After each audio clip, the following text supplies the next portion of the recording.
Welcome, everybody. This is episode 4 of Why Mythras. Today, we're going to be talking about our skills, how to roll them, and how that supports roleplay, as we always do. We'll give everybody a little time to roll in, I guess. Or it might be a quiet day. That's okay. Jump in now. Yeah, we usually have a peanut gallery, but that's all right. I'll just start. So skills means what can you do? It's the things that your character can do. And there will be 4 subsections that we'll get into how the skills work, different situations. We'll explain that. Standard skills and professional skills.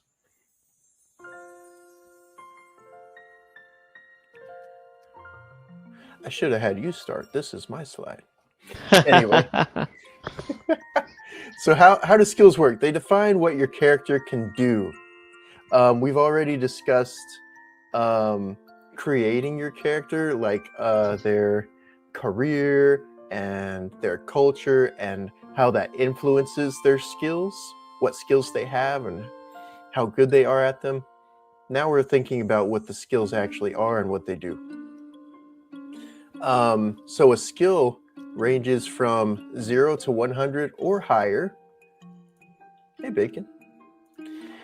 It can go over 100. There's no limit, but if you put 1,000, have a stat block with 1,000, you're probably not playing the game right. But generally 0 to 100, and the goal, what you're doing is rolling to or equal to or under your skill. If I've got a 66, then I want to roll 66 or under to succeed at that skill. Pretty simple. You know what? I'm going to turn the music down just a bit. It's distracting me a little bit. I was just asking the chat how the music volume was. We're going to revolt until you turn it back up. Sub G-Funk.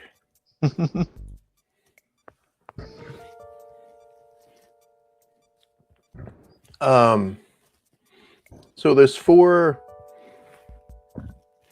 Excuse me. Sorry, guys. I guess you call them states. I don't know. Levels of success, I guess. Levels of success. Thank you. Critical, success, failure, and fumble. So success and failure, everyone's pretty familiar with that. Criticals and fumbles. The book says it's up to the GM to define what those look like. We advocate for players role-playing those themselves. Of course, you can do it either way. There are some skill rolls that are automatic. You just wouldn't roll. In the case of like something that's routine, or the book even says like not dramatic, or you have enough time, or you have the tools to do it, where there's not really any realistic reason you should fail, that would just be an automatic success. You wouldn't roll it. You would roll when something's at stake, when there's a consequence. Yeah, and then modifying skills. So we've got levels of difficulty. By default, everything is standard. It's not the GM won't always be like DC 12 or this will be challenging or whatever. By default, you just roll your skill. It's usually standard. If I have 88, I roll and try to get 88 or under. If the GM says hard, then I'm going to change the number that I'm trying to roll under. So the simplified version of this is it changes the number you're trying to roll under by 20. So if I have a 50 and it's easy, we go to 70. If I have a 50 and it's hard, it goes to 30. That's the simplified way. The default way is multipliers. Like if it's hard, it goes to 2/3 of your skill. If it's formidable, it goes to half of your skill.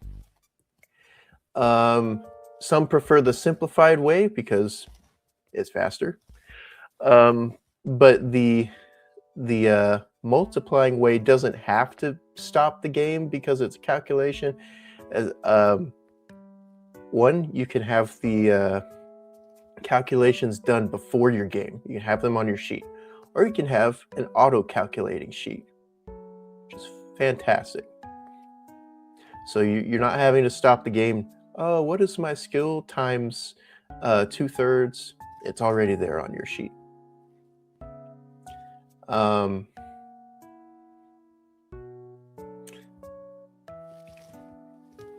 And I didn't explain what the actual difficulty grades are. You've got automatic, very easy, standard, hard, formidable, Herculean, and hopeless. That sounds like a lot, but it's not. So automatic and hopeless. Automatic means no roll required. Hopeless means no roll can be made. As I said, standard is in the middle. You got easy and very easy.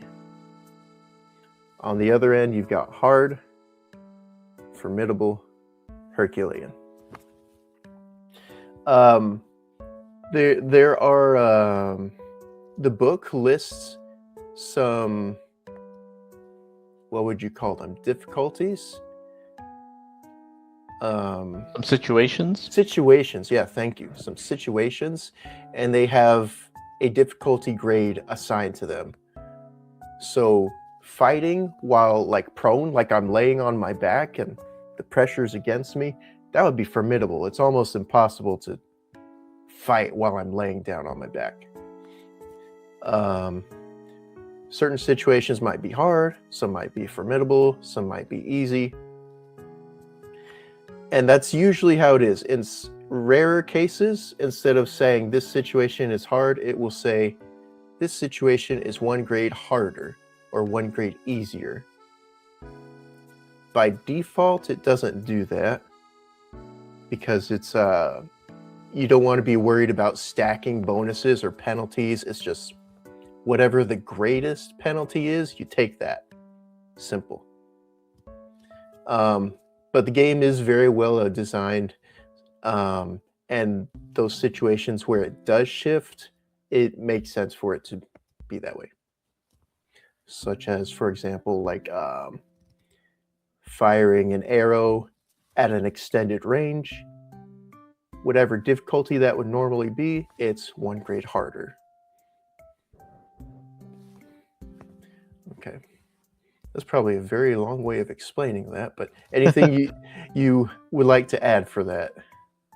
I would just say that the examples given in the book that for like you were saying, fighting while prone, being formidable, those of course are examples, and it's always up to the GM to decide. Okay, yes, that's normally the case, but maybe there's some other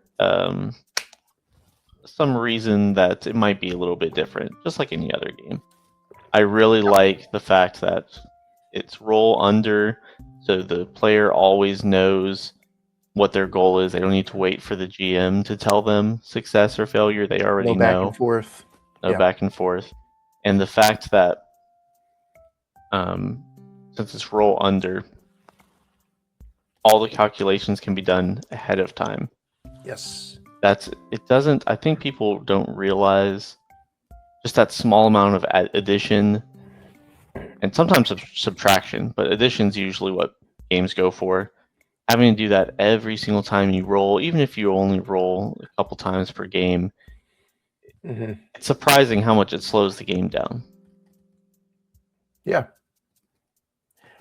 I do find it interesting because it's seen as the more crunchy game, which sure it is. But like you said, you do your calculations before the game starts. So you just roll, you look, and there's your answer. Mhm. Because a lot of other games, you're adding +3, +5 every single time, and I don't know why that's seen as simpler, because it's not. And like, it's simple arithmetic, but even that can become taxing over the course of a 2-3 hour game, you know. People keep telling me it's simple arithmetic, and I still keep seeing people be like, well, +3, what would that be?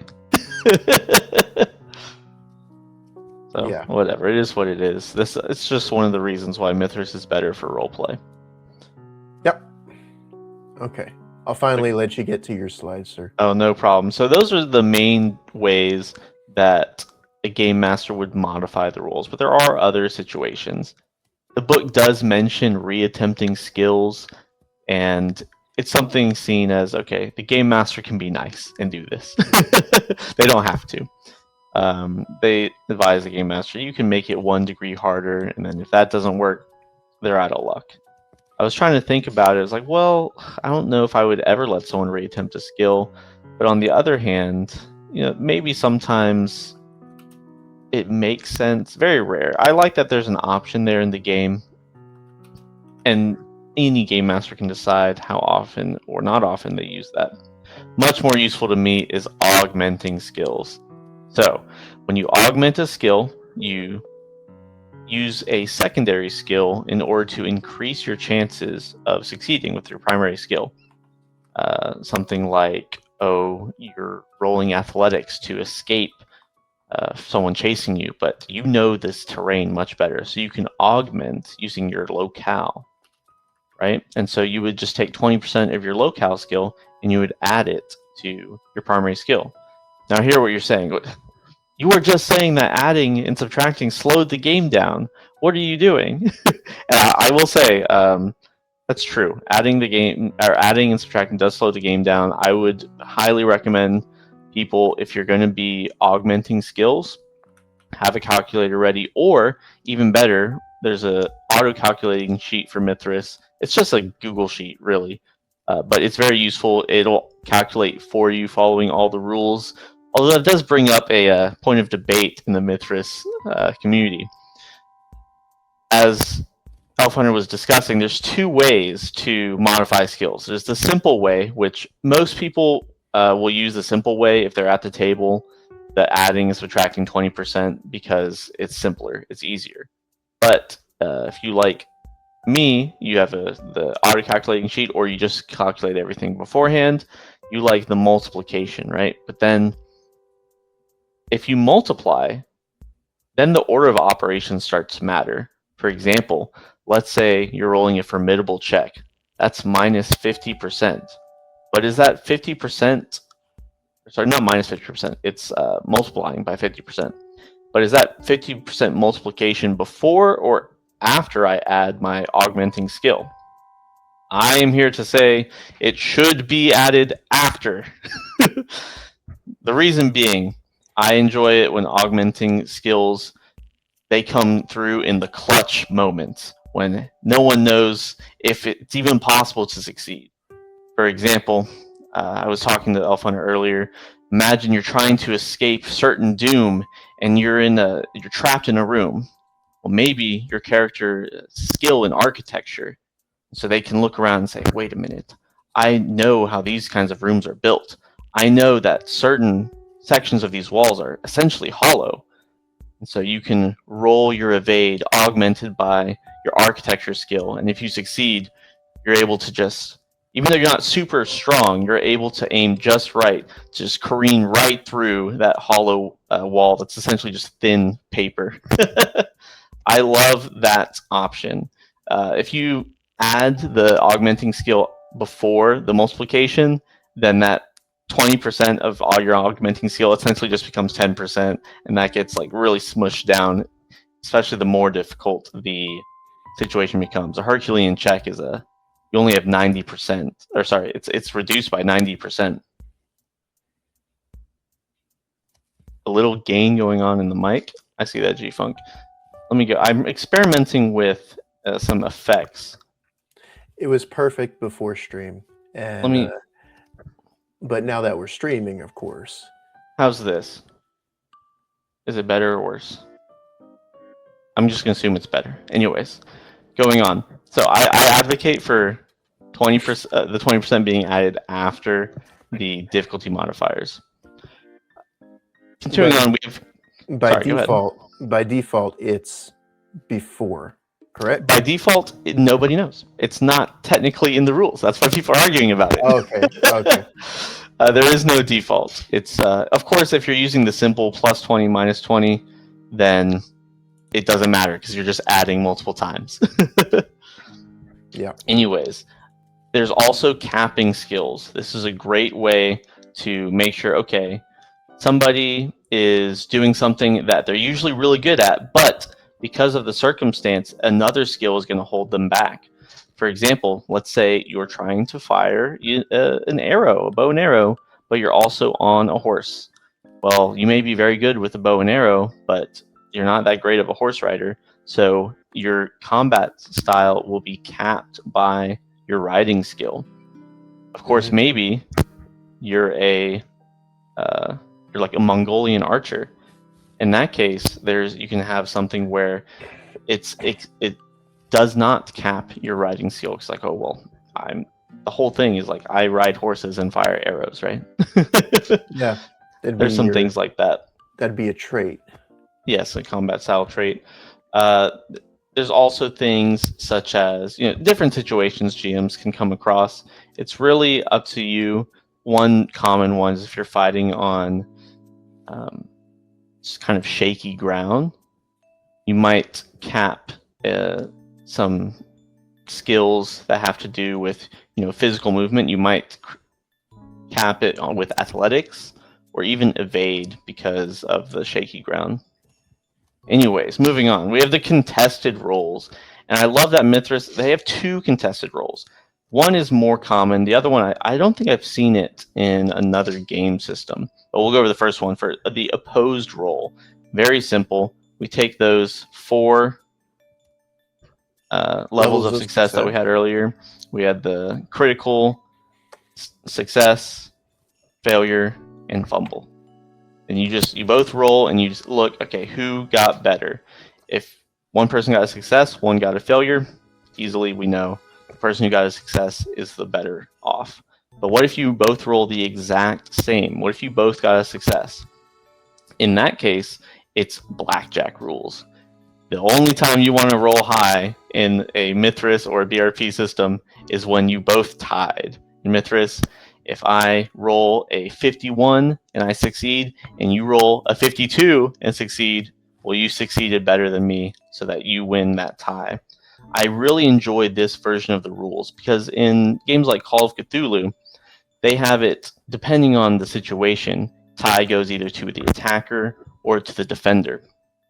But if you have it the way that Mythras has it, then the person more likely to win the ties is the person who has the higher skill level.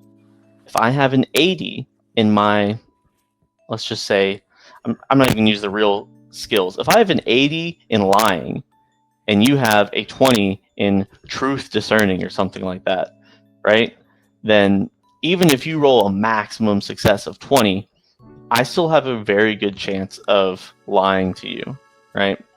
I really enjoy that tie-breaking philosophy. It just makes more sense. Of course, there are games that just they want to make sure the person doing something wins most of the time, so they say the attacker gets the benefit of the doubt on any tie breaks. That's one way to do it, but it's a skill-based game.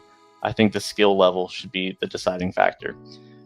And now, last but not least, this is the last way that you can sort of work the roles, really GM facing, is these group roles. Let's say you're a GM and you're like me, you're lazy. You don't want to be rolling for each and every single one of these darn NPCs, right? Yeah. And not only laziness, but also you're trying to keep the game running, right? We're talking about how these rules help support roleplay. One of the ways that roleplay can really fall apart is if the GM is there like, let me roll for this guy. Okay, let me roll for this guy. Okay, like slows the game down. So the first is the team roll. This is when, and really I think most of us do this instinctively, but it's nice that this is written down in the rules to say, hey, GMs, these are some things that you should know about that you can be equipped when the game comes and when these decisions have to be made. Team role is very simple. If it's a situation where if one person succeeds, then of course they would share that information with the rest. The example given is that someone's trying to hide. If one group of the posse is looking for them and finds them, they're going to call out, right? So really only one of them has to succeed. And so you just roll with the highest skill level of the group. Very simple. And then same for failure, right? So if you're all trying to sneak and to use a D&D-ism, the paladin in heavy plate armor with his disadvantage on that, right? He fails. Well, the alarm's going to be sounded no matter what, right? So that's how that team roll works. Next one is the sorting roll. If you have a group, but they all have different levels in a certain skill, the example given in the book is they're running away on some horses. So they roll their riding skill, and you roll, say, a 49. Well, everyone who has a skill higher than 49, if they have like a 50, a 60, whatever, well, they're going to go ahead and succeed on that roll. And everyone who has a skill lower than that, they're going to fail on that roll. Very simple. I do like that there's a sort of an aside given in the example. They're saying, well, the people who succeed, they'll start pulling away. The people who fail, they're not going to be able to pull away. They're going to be getting caught up by whoever's chasing them. It does give an aside that says, unless the people who are pulling away decide to slow down to keep with the group. I like the fact that the mechanics are there, but they're not controlling everything. You know, if I succeed, I can still choose to be like, okay, well, I could get away, but I'm not going to. It really tells me that the authors have their priorities straight. And then the proportional skill success, I feel like this is mostly used when you have a large group of, honestly, like red shirts. They all have the same skill level. It's very simple. It's just you take the percentage skill, and then that's the percent of the people that succeed. The example in the book is like, okay, you got 100 soldiers trying to get across this rushing river. They have a 75 swim skill or athletic skill or whatever skill you want to use. Okay, 75% of them get across. Simple. You don't even have to roll. You just like, okay, that makes sense. You can just, if you wanted to, you could get out a calculator real quick. All right, this many do it. Mm-hmm. Excellent tools for a GM. And in the book, it's kind of weirdly laid out. All these different situations are given after the modifiers, so they're a little bit separated in the book. But I think you should be able to take them together and figure out, okay, all these different ways to handle rules and handle the rolling are able to work together. And before we move on, there's one thing I want to say. For augmenting skills, a lot of people hear about this augmenting skills, and they're like, wait a minute. So are you telling me that if any of my players can make a case for them being able to use this one skill to help this other skill, they essentially have an eternal bonus? It doesn't make much sense. To which I will say, it's fine. Don't worry about it. I let my players augment in silence. They do not have to tell me. They do not have to justify to me why they're augmenting the skill, why it fits. I'm here to roleplay with them. I don't care whether they win or lose. Just let them augment. It's fine. It's 20% of a skill. Most skills are probably anywhere from 40 to 80%. Like, we're not talking about massive gains here. And if your friend wants to cheat themselves out of an amazing experience, they shouldn't even be at the table. Yeah. If you can't trust your table, that you've got bigger problems than worrying about this specific rule. No, it's the rules' fault, not my players. Anyways, that's the tirade I wanted to go on about that. What about differential rules? Oh, you're right. I skipped them. They're my favorite part of the system. Yeah, I was wondering. The differential rules. So maybe you want a little bit more nuance when you have two people opposing one another. I said earlier, the opposed roles, basically somebody's going to win. If you tie, the tiebreaker is, okay, person who rolls higher. There is technically a 1 in 100 chance that you actually tie. Like, I roll 51 and you also roll a 51. This isn't in the book. I would just recommend whoever has the higher skill wins that. Or, because I don't really like slowing the game down, I would just narrate it as a tie. You know, oh man, they're locked in competition. Let's say you want a little bit more nuance there. We have the differential roles. Differential role is mainly used in combat for Mythras. Of course, you have the freedom to use it for other things, It makes the most sense in combat. As an example, if I swing my sword at you and I roll a success, I'm gonna hit you. But if you're gonna parry with your sword and you roll a success, then you're also going to parry. It makes sense for both of us to succeed and be locked in our blades, right? I'm not going to take any damage because I parried successfully. You're not going to do any damage because, yes, you swung your sword successfully, but it was blocked, right? But let's say that you had a great sword and I had a dagger. That even though we both succeed there, my dagger's not going to block the damage from this great sword, but it will stop you from getting an even better upper hand. So that would stop a special effect, and we'll go over special effects in combat and everything in a later episode. But what that does is it allows both people to get what makes sense as a success from whatever their action was, Mhm. but it still allows for the opposed rolls type thing where, okay, if you get a higher level of success, you're going to get more success, right? Yeah. Of course, with both opposed roll and differential rolls, if both people roll a failure or both people roll a fumble, then nothing's going to get done. In fact, if both people roll a fumble, then the GM should probably narrate something pretty interesting going on. Yeah, absolutely. So differences in levels of success determines how many special effects you get. So it's Yes. like how successful you are at the thing. Really important. A lot of people get confused with levels of success. They usually hear it in like a Warhammer context, where it's like, you count how, like, oh, you rolled a 70, I rolled a 30, so you get like 4 levels of success. In Mythras, it doesn't work that way. It's only counting critical, standard success, failure, and fumble. So the maximum levels of success you could have would be a critical versus a fumble. So that's only 3. Keeps it simple. What was that statistic you had? It was Yes. A lot of people, they get worried when they hear, wait, if I roll a success and they roll a success, I don't do any damage. Wouldn't that mean that if really high skill levels are fighting, they're like nothing's going to happen? It makes sense to question that, but if you crunch the numbers, to 100% fighters fighting each other in 3 bouts of attack parry sequences, which is basically only 1 round, there is a 50% chance that somebody's going to have the upper hand by then. Someone's going to win a special effect. Right? So then if you take 2 rounds, then you have the 50% chance times the 50% chance. There's only that would make it a 75% chance that somebody has an upper hand at that point. So right. it sounds like it would take a long time, but really the math doesn't support that, what would sound like an intuitive conclusion. Right.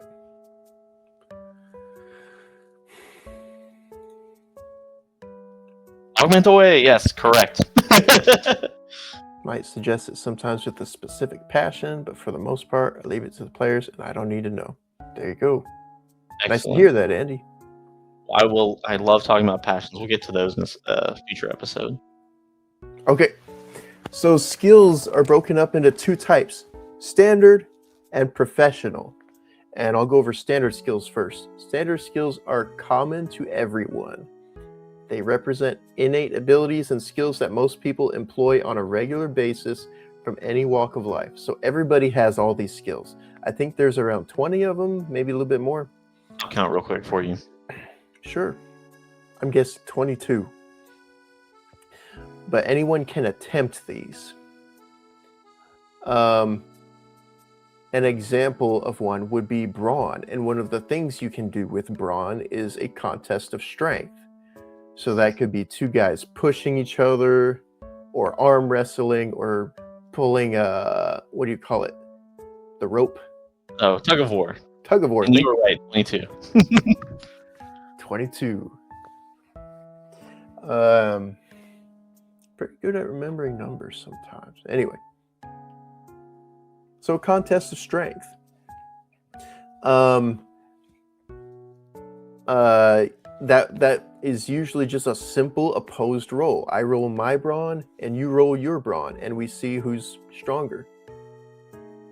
That has changed though. If it's a human versus a giant, my 100 brawn is not going to be the same as the giant's 100 brawn, because we're going to compare our damage modifiers. So if my damage modifier, which is determined by my strength and size is super important, is, let's say, 3 steps smaller than the dragon's modifier, or 4 steps, I don't even know, then that means there's going to be 4 difficulty grades imposed on my effort. So it's basically impossible for me to win that, even though we've both got a 100 brawn. So it's more believable. These mechanics are supporting not necessarily realism, but like realism in your setting, you know, verisimilitude, believability, all of that. Exactly. And I like that contest of strength is written there in the rules, not only just for that situation, but also to give GMs like, hey, this is a tool that you can use. One example we were talking about was the conceal skill, right? If I'm concealing a chariot, I need to hide it away. I need some brush to cover it or something to, make sure no one can see it. If a giant is concealing a chariot, they can just pick it up and put it behind their back. Yeah. All these rules are kind of written with this common sense stuff in mind. You don't have, it's less like a let me inspect the handbook and see, you're not trying to catch people with these rules. You're trying to maybe simulate or emulate or whatever a world, believable characters. Yeah. It's all about that. I've not seen a game of Mythras where someone's like, actually, GM, it says here that my I have a plus 30 or something like that. It's like the rules pretty well encapsulate different situations, and they give the GM enough tools, like you're saying, emulate. Absolutely. Professional skills. All right. Oh, one thing I meant to say, for every single skill, both professional and for the standard skills, the book gives you examples of what does a failure look like? What does a fumble look like? What does a critical look like? I feel like most time, a success makes sense. We know kind of how a success works. But sometimes it's difficult if you're not given an example, like, what exactly is the skill doing? I really appreciate that in the book. Anyway, so professional skills. There are a lot of professional skills in Mythras, but don't worry, you're not going to have to learn all of them. In fact, your character themselves, I believe from character creation, can maximum only have 7 professional skills. And that's how you can differentiate between characters, right? There's things that you get from specialization, training, and experience, right? You'll pick them up from your culture career or during gameplay from finding a teacher that can teach you how this new skill works, right? These skills give you access to completely new capabilities, or they may even be kind of like an upgrade from a standard skill. And every single magic skill in the game is treated as a professional skill.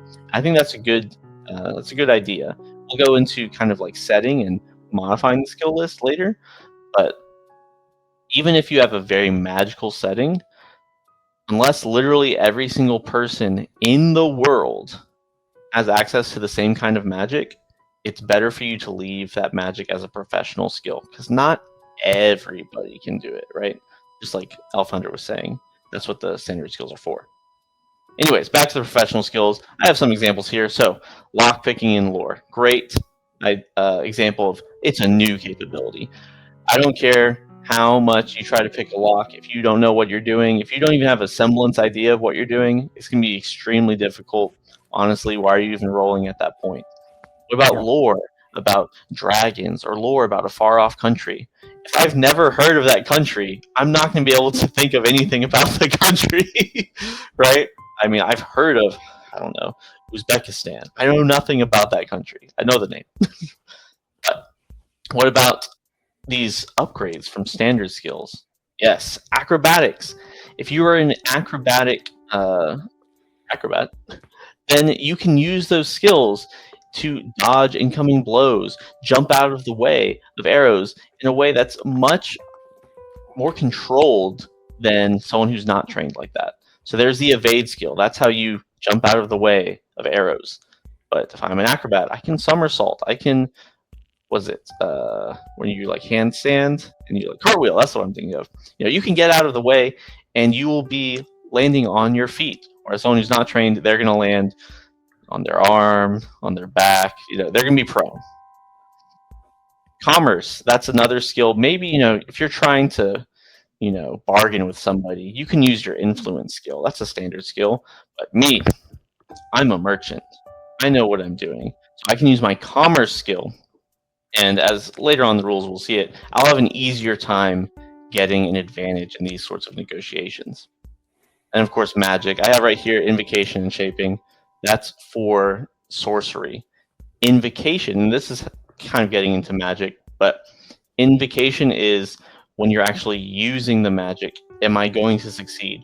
Whereas shaping is almost sort of like a resource to fuel how strong my magic is.